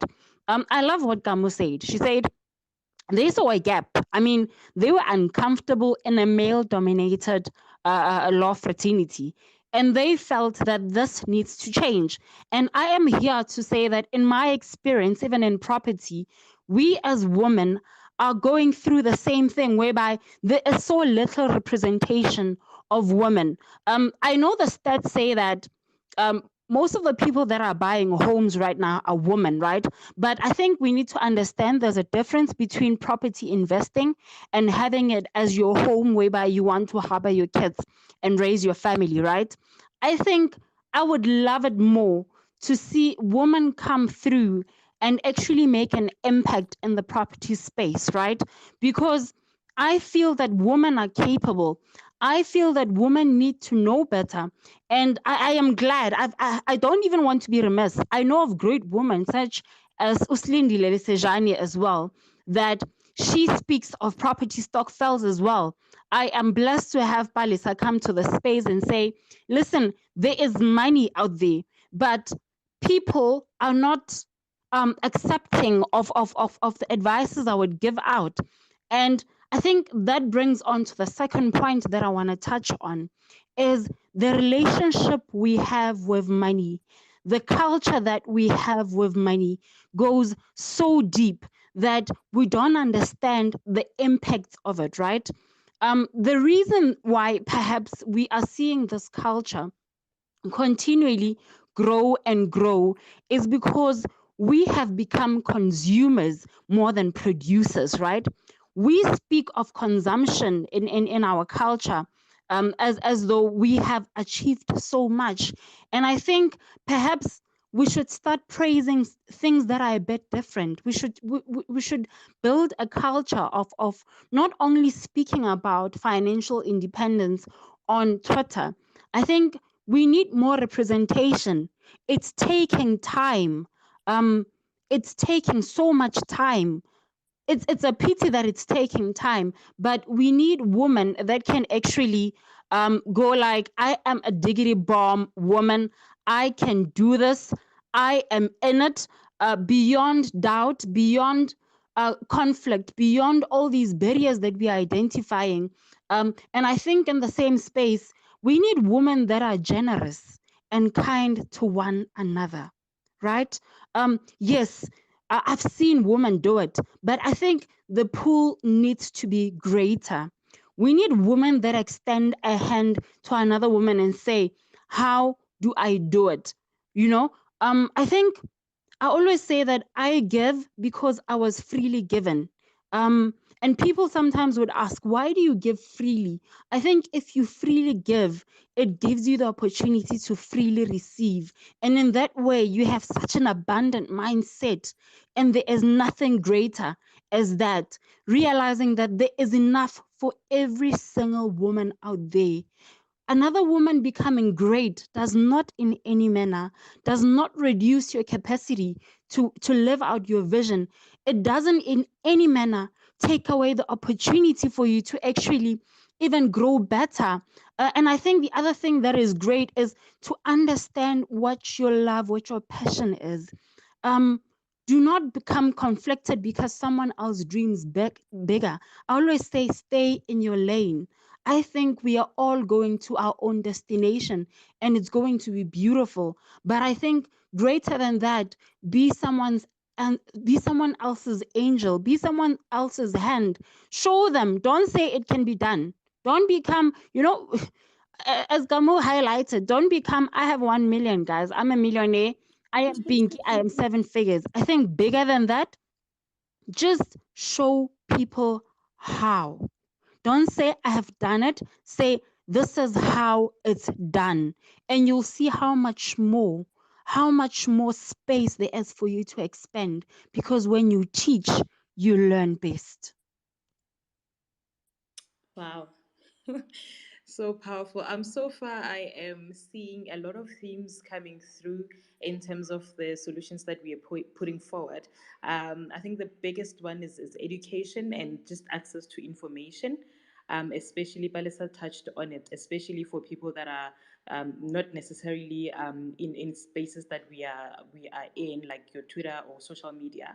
Also, Aladi touched on the issue of empowerment and lifting each other up. I mean, that is just something so powerful. If you can tell yourself that you will at least lift, one or two girls and just try and mentor them and just guide them, I think, there will be a difference. We are now, I think we've lost Miss Kruger. Yes, we have lost her. We're going to hear from, is it Ayanda? Yes, Ayanda, then Mpo will follow, and then we're going to go to Greta. Ayanda, you can talk. Thanks, Mamo. Palis, I just have like one question for you in terms of the stokvel and how you try to convince the other group of ladies to actually invest their stokvels. I'm just interested to know what it took for them to be actually convinced.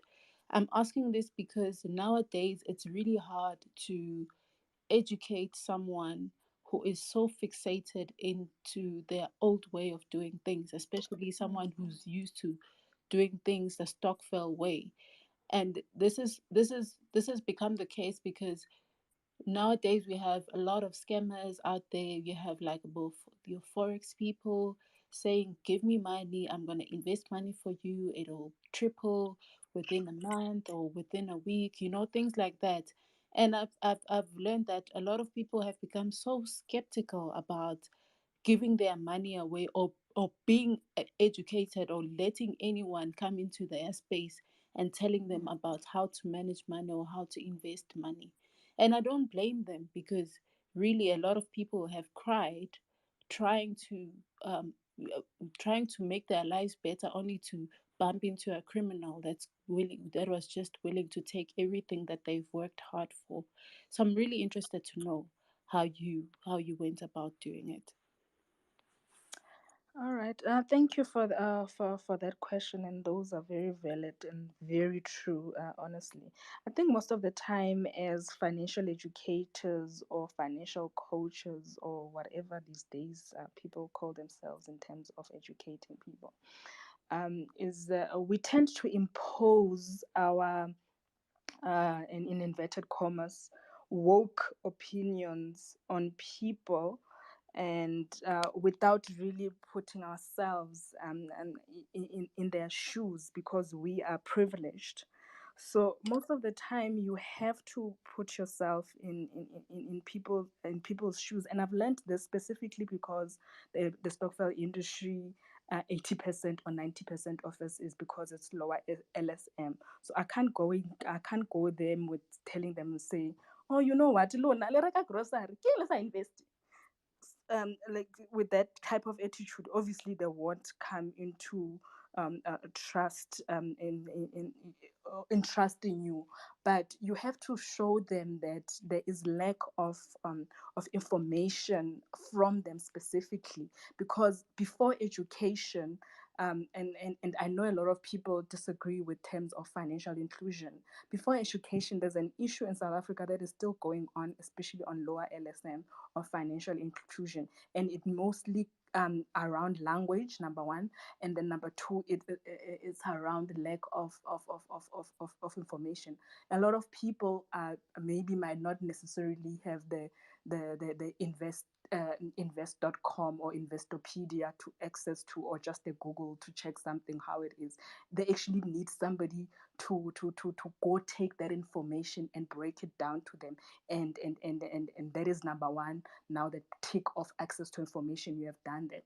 Then secondly, it's actually educating them in a simpler manner that they would understand how it would benefit them, and then put them into that trust that this is how this thing works. And then thirdly, because of these many scams, you don't take people's money and go invest it for them.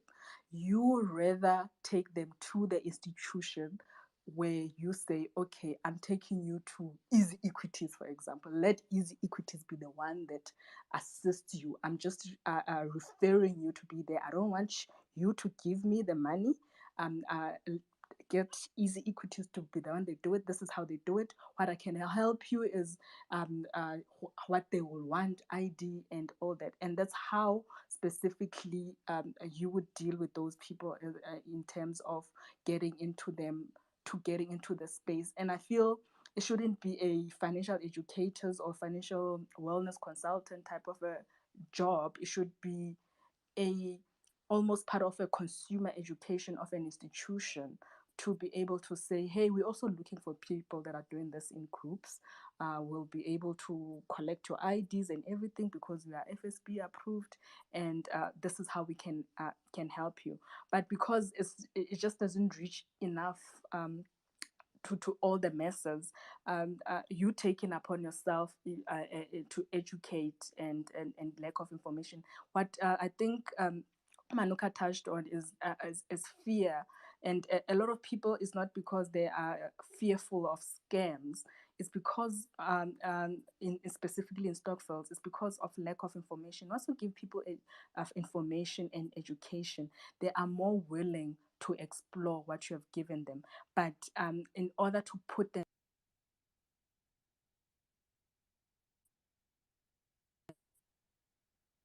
rather than you saying, give me the money. And that's what I've seen works mostly with trust, and going with the service provider, because they will be like, okay, even though Balisa said I must go to Easy Equities, they would still come to me in terms of asking questions. And like, then now it's easier. Now I didn't take their money. Now I'm just explaining in terms of, this is what you need, this is how they work, this is how your money would work, and this is what they have in terms of their resources that you can read on. And then that's how then they see it, that okay, this thing actually works. Then they gradually, without you forcing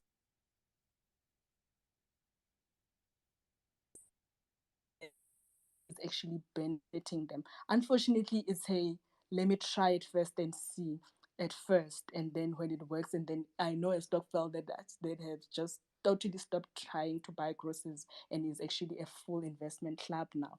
And with that, they now go tell others like, yo guys, sometimes like the grocery, rara investor, and this is how you do it, and that's how it spreads among the thing instead of working in silos. Then they say, oh, Balaba investor, their money is actually growing and their statement is like this and this. And then it's just a word of mouth. They just think, but it all starts with access of information and education. I like what you said about word of mouth. I work in the media space, and I know that word of mouth is really, really powerful. Also, I mean, it's much easier to believe someone that is closer to you when you. I think someone earlier on said, for most people, seeing is believing. So I think it's important that we continue sharing and also showing people how it is done. I think let's have Miss Kruger, and then she will be followed by Mpo after that, and then we're gonna hear from Andile. Good evening, everyone. Thank you for allowing me the space to just make a few comments. In terms of the Stokvels, I think the Stokvel is such a great phenomenon that has, I feel like, almost starting to be modernized in our society now. It's just from my observations, because I work in the public sector, so we've been trying to push the agenda for our department, to look into Stokvels. So at least finally now we've done an expression of interest to look how we can actually assist people on the masses of people to try and formalize it. So I'm very excited because in the beginning, when you have people who've been there for a while who doesn't understand younger people coming in with certain ideas, but at least now the concept has been taken in and we really running with it. But one of the things that I've noticed while we were preparing the document and doing some consultation was that mistrust of the system is not only in the older generation but also among younger people.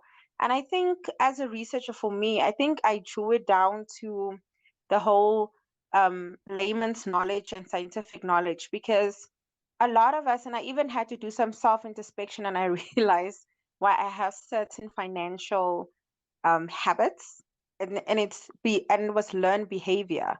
So the same, one of the speakers talking about how you are collecting money, for your grandmother or your mother. The same happened when I was engaging some of the younger people. They're like, no, why should we go to the bank with our money, for example, when, Ugogo them has showed us this is the way you do it. You must feel the money in your hand. And for the life of me, I couldn't understand it. And also the dynamics of Stokvels have also changed so drastically. We've seen the whole Stokvels that aim to purchase houses or build houses.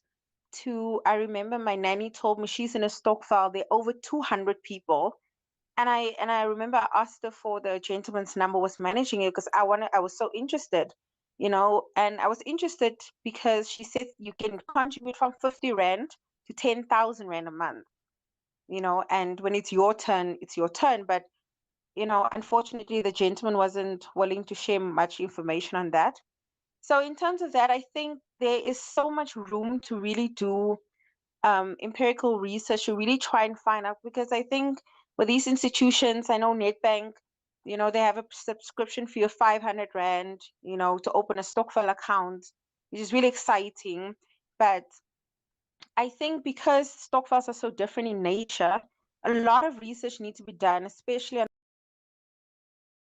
the ground, so that we can build systems in place that will cater to all these different types of Stokvels with the different needs, yet at the same time trying to encourage them to save. That's the one thing. The second thing, with regards to women and saving, I have listened to so many podcasts on the behavior of people and savings and all of that. But I remember I read a research paper on it was a study that was done in India about men and women, and they put them in different scenarios and they looked at their saving pattern. There's another research that came out in 2019 that was done in Sweden, also in terms of long-term investment between men and women. And one of the things I've realized over the years of just reading up on this, and also having a husband, was that I don't think that women necessarily don't want to save or we don't look at long-term investment. I think we are just wired differently. And I haven't done my own research in this, but this is just my opinion. I think we are wired in such a way that as a woman, and I think this is why we're more attracted to short-term, for example, investments, is because as a woman, we find things to we are homemakers in general. So we have a tendency to take care of everyone before taking care of ourselves. And I think that is a generational thing. It's layman's knowledge. You learn it from your mom. You teach it to your daughter without you even realizing it. Not to say that you don't have investments, but men, on the other hand, this power of men and the way their brains work and compartmentalizing things. And I've seen it with my husband is, no, the house is paid, the car is paid, the groceries are paid, the rest is mine. And that's it. That's absolutely it. For example. So for me, I think with men, it's just that they're also just wired differently. I have to do ABC and that's it. Like no compromise. And I think that's why they are generally better at longer term savings. But for me, I just think that definitely there's room for a lot of research in terms of information and sharing knowledge. We need to package information that will speak to Ugogo, who's in his 70s, and at the same time speak to our younger generation, because unfortunately the new generation want instant gratification, instant success, instant money, and then somewhere in the middle is the other, group of people. So it's not just sharing information, because I've realized throughout the years that we are definitely influenced through layman's knowledge, which we get from our parents, brothers and sisters, community members, and then there's a scientific part of it. But now, because of, like you guys said, the scams of Forex, they have now tapped into the scientific part to make themselves look so legit. So yeah, those are just my contribution. Thank you. Thank you so much for contributing, Ms. Kruger. I think next we're going to have Paul, and then we're going to have, I think, Pinky, you had your hand up, and then Greta as well. Mpho, you can go. You're next. Thank you, Mamo. Can you hear me? Yes, we can. Awesome. Thank you for the platform, and thank you for hosting the spaces. My comment is actually related to what Lati said earlier about, sort of women just taking on other women and then, sort of going on the journey with them. So I wanted specifically to actually go the inverse and actually just caution, I guess, younger people specifically, that sometimes your barrier can actually, unfortunately, be other women, because there's this ingrained belief in especially older women, that once I'm here, I want to sort of keep other people outside, because I feel like now that I'm at the table, I don't want other people to come in because they might unseat me at my table.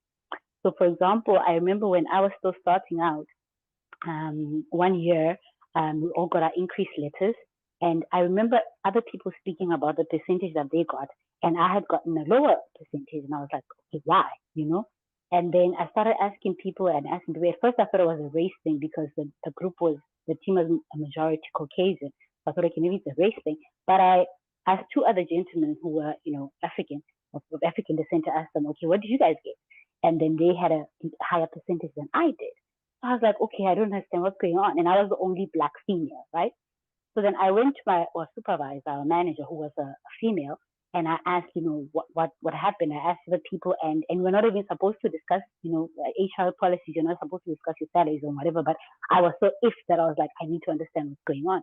And this woman with a straight face looks at me and says, no, the other women in the team have higher responsibilities because they are married and they have kids. And the guys in the future, they will possibly have to take care of families. But because you're a woman, you will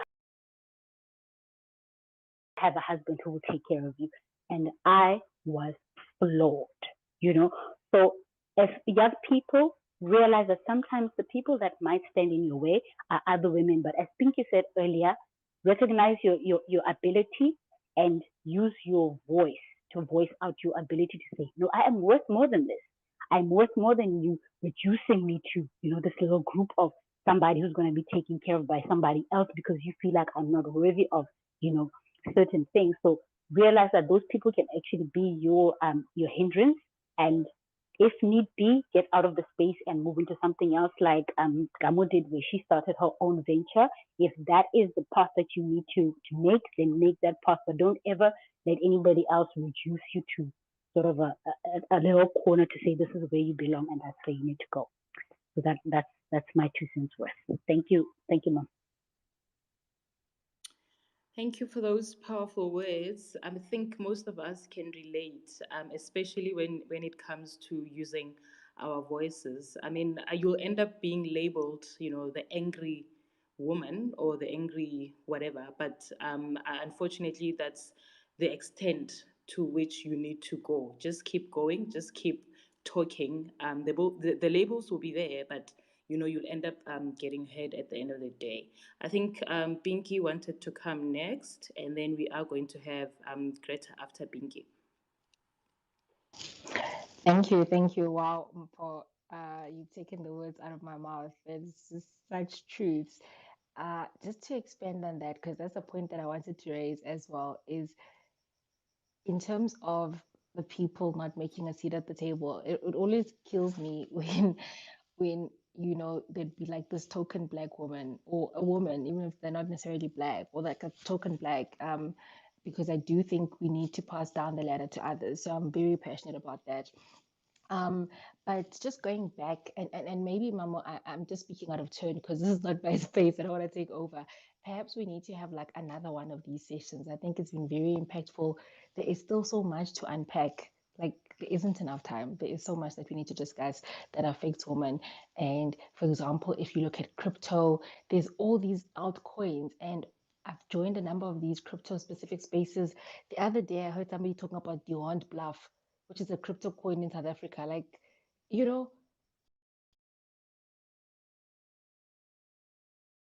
I want to know more about this. So I think we all kind of have an idea about investing, or not investing necessarily, but saving stokvels. And we are now getting into investing. We're now sharing what we know.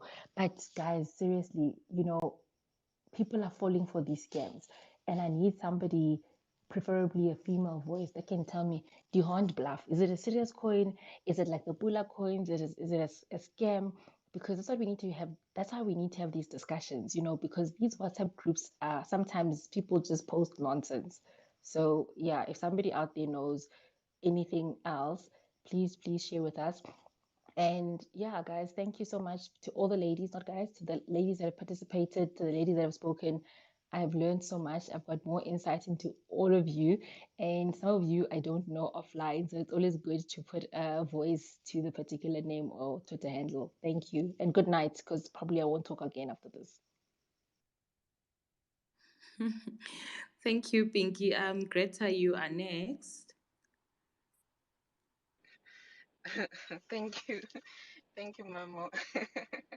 I think, you know what, the way the space has gone tonight, we probably would need another one, because I know of a lot of other women that would have wanted to share their stories and so on and so forth. But for me, I just wanted to end it on this note. I wanted to end it on an issue of how do we then um, kind of move away from the barrier and find ourselves. How did I find myself in particular on the other side of that barrier?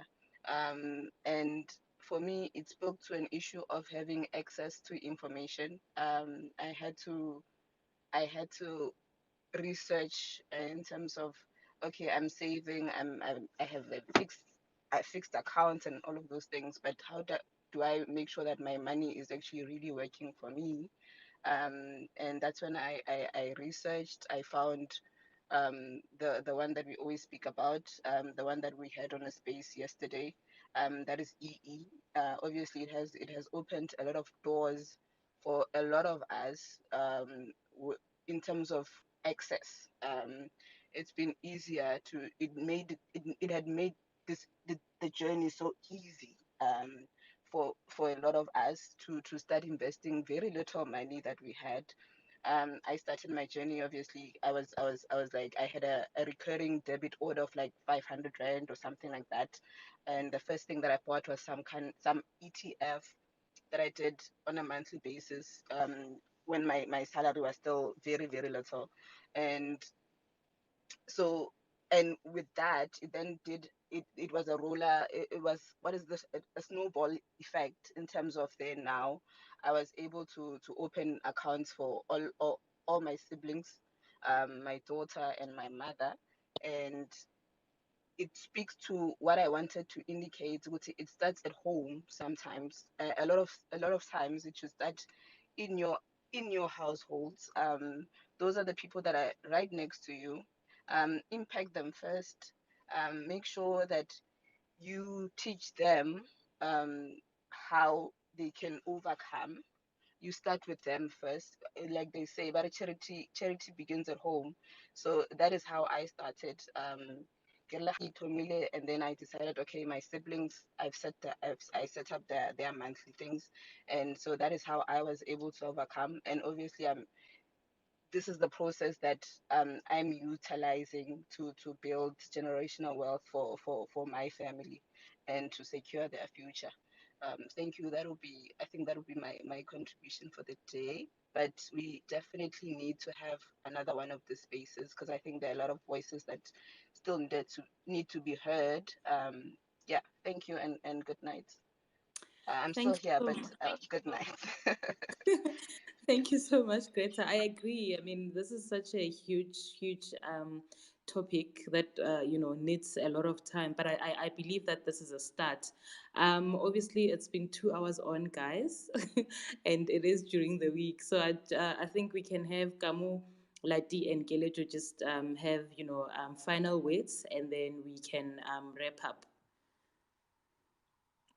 Not sure who's going to go first. Kamu, okay, Kamu. Okay. Thank you, Mamo. I don't think there's much to be said for now. I think we have said enough for the mind to digest today. For all of us to take away and go try and see what we can implement from each and every speaker. What I would like to do is to urge everyone, those who occupy spaces, please advocate for women, please push for policy changes, please push for inclusion.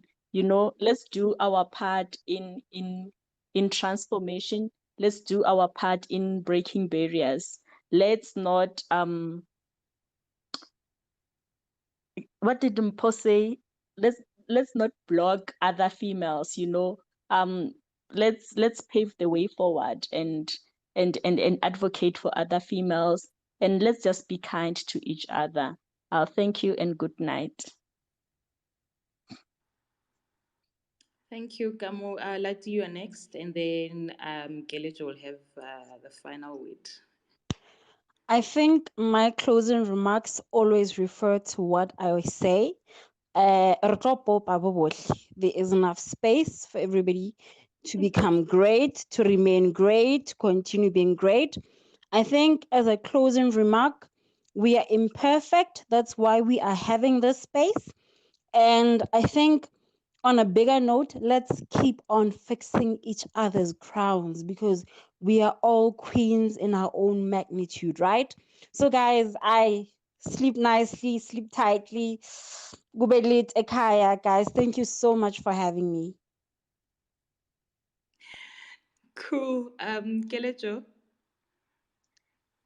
Yeah, thank you for the space. I also just wanted to say that I started with very, very little money. Like my investment journey. I think I've shared this on the timeline as well. That I started with 100 rand on a monthly basis, because that's all that I could afford at that time. So it's just to encourage people that you don't need to start with a lot of money. Just start with however much you have and however much you're able to actually invest or save at that time. But also outside of that, in our attempt, especially because I'm a deputy parent, in my attempt of breaking financial barriers, it's also, for me, it's very important to remove those barriers out of the way for my siblings, so that we don't go through a process where now 5-10 years later my young sister is also on Twitter Space and talking about the financial barriers that she's facing. That should not be a norm, especially if you're raised by a single parent. If you know the struggle that your parent went through to take you to school or to raise you, I feel like it becomes a responsibility that you should also take upon yourself to ensure that your siblings have a better life than the one that you had, and have things a bit easier than the way that you had them. And you don't have to do, you don't have to have like thousands of money to do that. For instance, if you start investing for your siblings now when they're still young, by the time they're old enough, like say 18 or whatever, compounding would have done what it does best in their accounts. So just start with the little that you have, and if you do get stuck along the way, I think the FinTwitter community here is very supportive and encourages people on a daily basis. And when people share their wins, people are always celebrating, and people share information freely on the timeline. So also do be mindful of the people that you engage with, especially if you're in a process of starting your financial journey or your investment journey, and the kind of information that you're consuming on the timeline as well. So yeah, have a great night, everyone, and all the best with breaking down all those financial barriers. Wow, guys, thank you so much. In closing, I think I'm just going to say that I believe that the seed has been planted. I believe, I mean, we are a powerful network of women. Do not underestimate what we are doing here. Let's go and be each other's light. Let's go put each other on, guys. Let's help each other. Let's be patient with each other.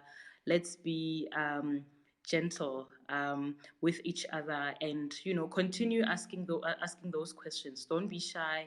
Don't be scared to ask questions. And yeah, like I said, let's continue this work. We'll probably need a follow-up because there's still a lot to be said, and there's still a lot to be shared.